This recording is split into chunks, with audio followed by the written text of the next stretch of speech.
Movie की शुरुआत में हम एक लैब के अंदर एक खतरनाक वायरस से प्रभावित आदमी को देखते हैं जो कुर्सी से बंधा हुआ होता है। अचानक वह आदमी गार्ड्स पर हमला करने लगता है और साइंटिस्ट का हाथ काट लेता है। फिर सीन कट हो जाता है। इसके बाद मूवी में यह दिखाया जाता है कि एक खतरनाक वायरस का स्ट्रेन पाया जाता है जिसे रेबीज वायरस कहा जाता है। ये वायरस पहले जानवर में फैल रहा था, अब इंसानों में भी इसका संक्रमण तेजी से फैलने लगता है। कुछ समय में पूरी दुनिया में लोग इस वायरस से संक्रमित होने लगे और जो लोग इससे प्रभावित हो गए वे धीरे धीरे मरने लगे। इस बीच डॉक्टर्स और सैनिकों की एक छोटी टीम पेशेंट जीरो की खोज में लग जाती है ताकि उस व्यक्ति के ब्लड पर शोध करके वायरस की वैक्सीन बनाई जा सके। इस टीम में डॉक्टर मॉर्गन, डॉक्टर रोज और कर्नल शामिल होते हैं जो एक मीटिंग कर रहे होते हैं। मीटिंग में यह फैसला लिया जाता है कि किसी एक संक्रमित व्यक्ति को बेस में लाया जाएगा ताकि उसका इलाज किया जा सके और वायरस की वैक्सीन पर काम शुरू किया जा सका। 3 सैनिक एक प्लान के तहत एक आदमी को लाने के लिए बूथ पर आते हैं। मॉर्गन उस बूथ में जाने से पहले एक गाना बजाता है क्योंकि म्यूजिक एक ऐसा तत्व था जो इन्फेक्टेड लोगों पर असर डालता था। म्यूजिक सुनते ही वे पागल हो जाते थे और उनका सिस्टम अचानक एक्टिवेट हो जाता था। इसी दौरान एक इन्फेक्टेड आदमी मॉर्गन को काट लेता है, लेकिन मॉर्गन पर कोई असर नहीं होता। उसके शरीर में संक्रमण के कोई लक्षण दिखाई नहीं देते। इसका मतलब है कि मॉर्गन इस वायरस से इम्यून था। हालांकि वायरस के कारण वह इन्फेक्टेड लोगों के साथ बातचीत कर सकता था और उनकी बातें समझ सकता था। इस वजह से वो वैज्ञानिक प्रयोगों के लिए बहुत महत्वपूर्ण बन गया था। बाद में यह टीम मरीज जीरो की खोज में बाकी कैदियों से बातचीत करना शुरू करती है और मॉर्गन का उपयोग उनसे संवाद करने के लिए किया जाता है। दूसरी ओर एक और इन्फेक्टेड आदमी को दिखाया जाता है। ये घटना उस वक्त की है जब एक व्यक्ति ने करीब 200 सैनिकों को संक्रमित करके मार डाला था। यह घटना अक्टूबर के महीने में हुई थी, जिसका पता डॉक्टर रोज को तुरंत चल गया। डॉक्टर ने पाया कि संक्रमण काफी पहले फैल चुका था। इस बीच मॉर्गन जो को शराब का एक सिप देता है क्योंकि उसे ये समझ में आ गया था कि जो काफी समय से प्यासा था। तभी कुछ सैनिक आते हैं और इंटरव्यू में गड़बड़ी कर देते हैं, जिससे जो और भी आक्रामक हो जाता है और आसपास के लोगों पर हमला करना शुरू कर देता है। मॉर्गन ये सब देखकर बहुत गुस्से में आता है और वहां से चला जाता है। इस घटना के बाद कर्नल नॉक्स और मॉर्गन के बीच बहस शुरू हो जाती है, जिसमें जो कर्नल को यह कहता है कि उसे अपने काम में दखल नहीं देना चाहिए। फिर डॉक्टर रोज कर्नल को शांत करने की कोशिश करती है, लेकिन कर्नल नॉक्स इतना गुस्से में होता है कि वह जो के सिर पर गोली मार देता है, तो वे हैरान रह जाते हैं। डॉक्टर रोज जो एक विशेषज्ञ हैं, कर्नल नॉक्स को चेतावनी देती हैं कि अगर उसने अपनी सीमा पार की तो उसके लिए यह अच्छा नहीं होगा। इसी दौरान मॉर्गन जो पहले ही गुस्से में था, डॉक्टर रोज से में कहता है कि जब से वो इफेक्ट हुआ है उसे अपनी पत्नी जेनेट की बहुत याद आ रही है। जेनेट मॉर्गन की पत्नी थी जो पिछले साल इफेक्टेड हो चुकी थी और इसी कैदी समूह में कैद थी। दोनों एक दूसरे से इमोशनल हो जाते हैं। इसके बाद डॉक्टर रोज और मॉर्गन एक दूसरे के साथ करीब आते हैं। इसके परिणाम स्वरूप मॉर्गन का ब्लड सैंपल लिया जाता है क्योंकि वह इम्यून हो चुका था। इसका उद्देश्य इफेक्टेड लोगों पर प्रयोग करना था। मॉर्गन अपनी पत्नी जेनेट से मिलने के लिए अपनी ब्लड सैंपल्स की सिरिंज लेकर बेसमेंट में जाता है। जेनेट पर मॉर्गन के ब्लड से प्रयोग किए जाने थे। अगले दिन एक और इफेक्टेड आदमी को लैब में लाया जाता है, जहां सोल्जर्स उसे एक कुर्सी पर हथकड़ियों से बांध देते हैं। एक आदमी जिसे इन्फेक्शन हो जाता है वह पास खड़े लोगों पर हमला कर देता है। स्थिति की गंभीरता को देखते हुए स्कूटर नामक एक पात्र मदद के लिए दौड़ता है, लेकिन वह इन्फेक्टेड आदमी उसका हाथ काट देता है। अब इन्फेक्शन को और फैलने से रोकने के लिए डॉक्टर तुरंत स्कूटर का हाथ काट देती है। थोड़ी देर बाद स्कूटर ठीक हो जाता है और पूरी टीम राहत महसूस करती है, लेकिन अगले पल स्कूटर पूरी तरह से इन्फेक्टेड हो जाता है और गुस्से में उठकर हमला करने लगता है। उसकी आंखें पीली हो जाती हैं और यह देखकर कर्नल नॉक्स को मजबूरी में उसे शूट करना पड़ता है। इस तरह टीम का एक सदस्य अब और उनके साथ नहीं रहा। यह देखकर पूरी टीम का हौसला टूट जाता है। मॉर्गन और डॉक्टर रोज स्कूटर के बेटे के पास जाते हैं और उसे बताते हैं कि उसके पिता का निधन हो गया है। अगले दिन मॉर्गन उस आदमी से मिलने जाता है जिसने स्कूटर को काटा था, ताकि उससे जानकारी हासिल की जा सके। वह आदमी, जिसे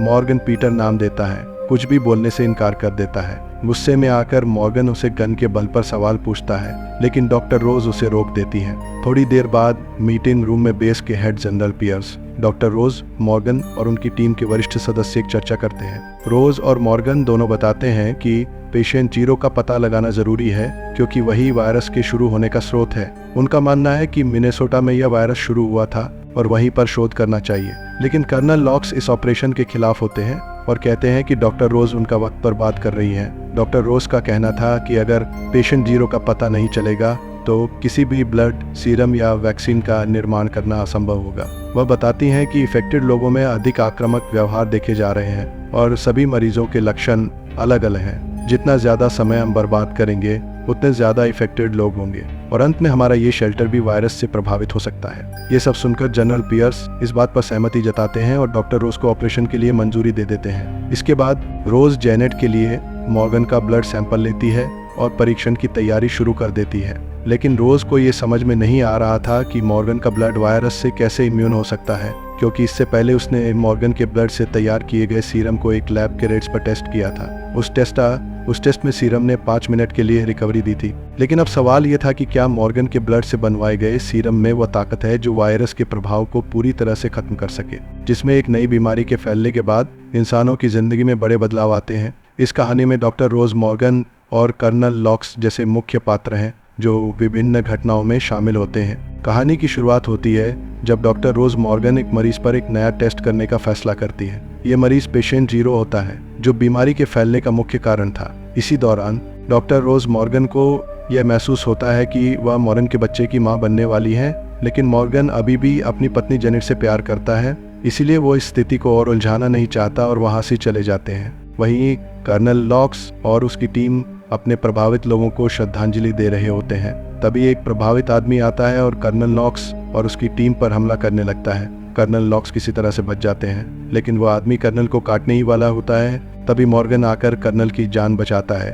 अजीब बात यह है कि इस व्यक्ति के साथ कुछ अनजाना कारण था जिसके चलते वो शांत हो जाता है और बिना किसी प्रतिक्रिया के सरेंडर कर देता है। इसके बाद उस आदमी को पकड़कर लैब में लाया जाता है और उसे उकसाने के लिए म्यूजिक बजाया जाता है। हालांकि वह आदमी शांत रहता है और सिगरेट पीने लगता है। इस स्थिति को देख सभी लोग उसे प्रोफेसर बुलाने लगते हैं, क्योंकि वह असल जीवन में एक प्रोफेसर था। इस प्रकार आगे की कहानी में डॉक्टर मॉर्गन और प्रोफेसर के बीच बातचीत होती है, जिसमें प्रोफेसर ये बताता है कि प्रभावित लोगों की एक सोसाइटी है जो अलग अलग कारणों से इस स्थिति में बदल चुके हैं, जिसमें लोग एक अजीब संक्रमण का शिकार हो जाते हैं। इस संक्रमण से प्रभावित लोग दूसरों को भी संक्रमित कर सकते हैं। एक प्रोफेसर इस संक्रमण के बारे में सब कुछ जानता है और वह बताता है कि कैसे वह खुद संक्रमित हुआ।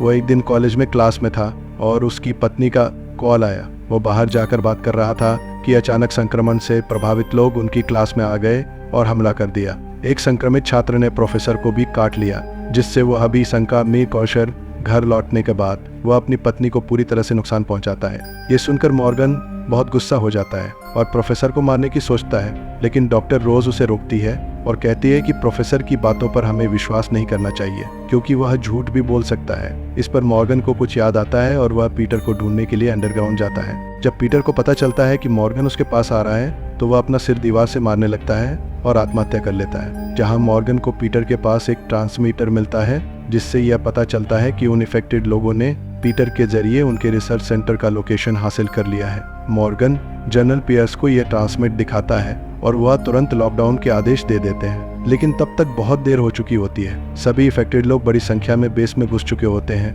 और आम लोगों पर हमला करने लगते हैं। सभी सोल्जर इफेक्टेड लोगों पर गोलीबारी करते हैं, लेकिन इफेक्टेड लोगों का झुंड इतना बड़ा होता है कि एक एक करके वे सोल्जर्स और सिविलियंस को मारने लगते हैं। इस बीच टीम भी इफेक्टेड लोगों के हमले का शिकार हो जाती है। कर्नल लॉक्स डॉक्टर रोज की मदद करता है और उसे सुरक्षित निकालने की कोशिश करता है। फिर जब कर्नल जनरल पियर्स की मदद करने के लिए आता है, तो अपनी जान बचाने के लिए वह गलती से जनरल पियर्स को गोली मार देता है। इसके बाद डॉक्टर रोज लिफ्ट में होती है और बताती है कि उसे लैब से ब्लड के कुछ सैंपल लेने हैं। कर्नल नॉक्स इसे मना कर देता है और दोनों के बीच जमकर बहस होती है। आखिरकार डॉक्टर रोज नॉक्स से उसकी गन छीनकर उसे जाने की धमकी देती है, जब कर्नल नॉक्स डॉक्टर रोज की बातों को नजरअंदाज कर देता है। इसके बाद डॉक्टर रोज मजबूर हो जाती है और वह कर्नल पर गोली चला देती है। दूसरी ओर मॉर्गन जेनेट के पास पहुंचता है, जिसने एक एक्सपेरिमेंट के दौरान सकारात्मक सुधार देखा था। जेनेट का गुस्सा अब थोड़ा कम हो चुका था और वह बिना किसी हानि के मॉर्गन के पीछे पीछे चलने लगती है। मॉर्गन और जेनेट की मुलाकात डॉक्टर रोज से होती है,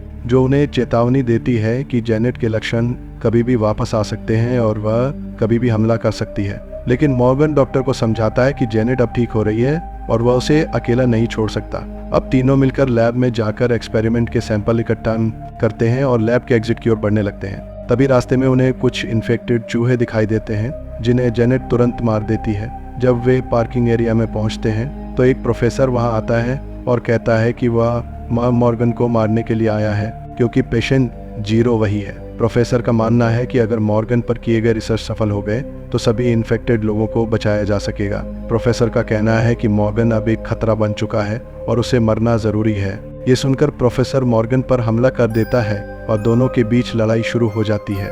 जेनेट और डॉक्टर रोज भी प्रोफेसर से संघर्ष करती हैं और मॉर्गन उसे घायल कर देता है। इस बीच प्रोफेसर की जोरदार चीख से और इन्फेक्टेड लोग उनके पास आना शुरू हो जाते हैं। ये देखकर तीनों वहाँ से भागने लगते हैं, लेकिन इन्फेक्टेड लोगों का झुंड काफ़ी बड़ा होता है। इसलिए जेनेट डॉक्टर रोज और मॉर्गन को बचाने के लिए पीछे रुकने का फैसला करती है और कहती है कि वह इन इन्फेक्टेड लोगों को वहीं रोके रखेगी। पहले तो मॉर्गन उसे मना करता है, लेकिन तभी डॉक्टर रोज उसे बताती है कि वह उसके बच्चे की माँ बनने वाली है। ये सुनकर मॉर्गन को डॉक्टर रोज की जान बचाने के लिए जेनेट को छोड़कर जाना पड़ता है, लेकिन वह बहुत दुखी होता है। फिर मॉर्गन और डॉक्टर रोज दोनों टनल से बाहर निकलते हैं और एक मोटरसाइकिल पर सवार होकर वहां से भाग जाते हैं। मानवता को बचाने की उनकी ये लड़ाई अब भी जारी रहती है और इसी पल में फिल्म खत्म हो जाती है। अगर आप हमारे चैनल पर नए हैं तो चैनल को सब्सक्राइब करें, वीडियो अच्छी लगी हो तो लाइक करें और नोटिफिकेशन बेल को ज़रूर दबाएं ताकि अगली अपडेट सबसे पहले आपको मिले।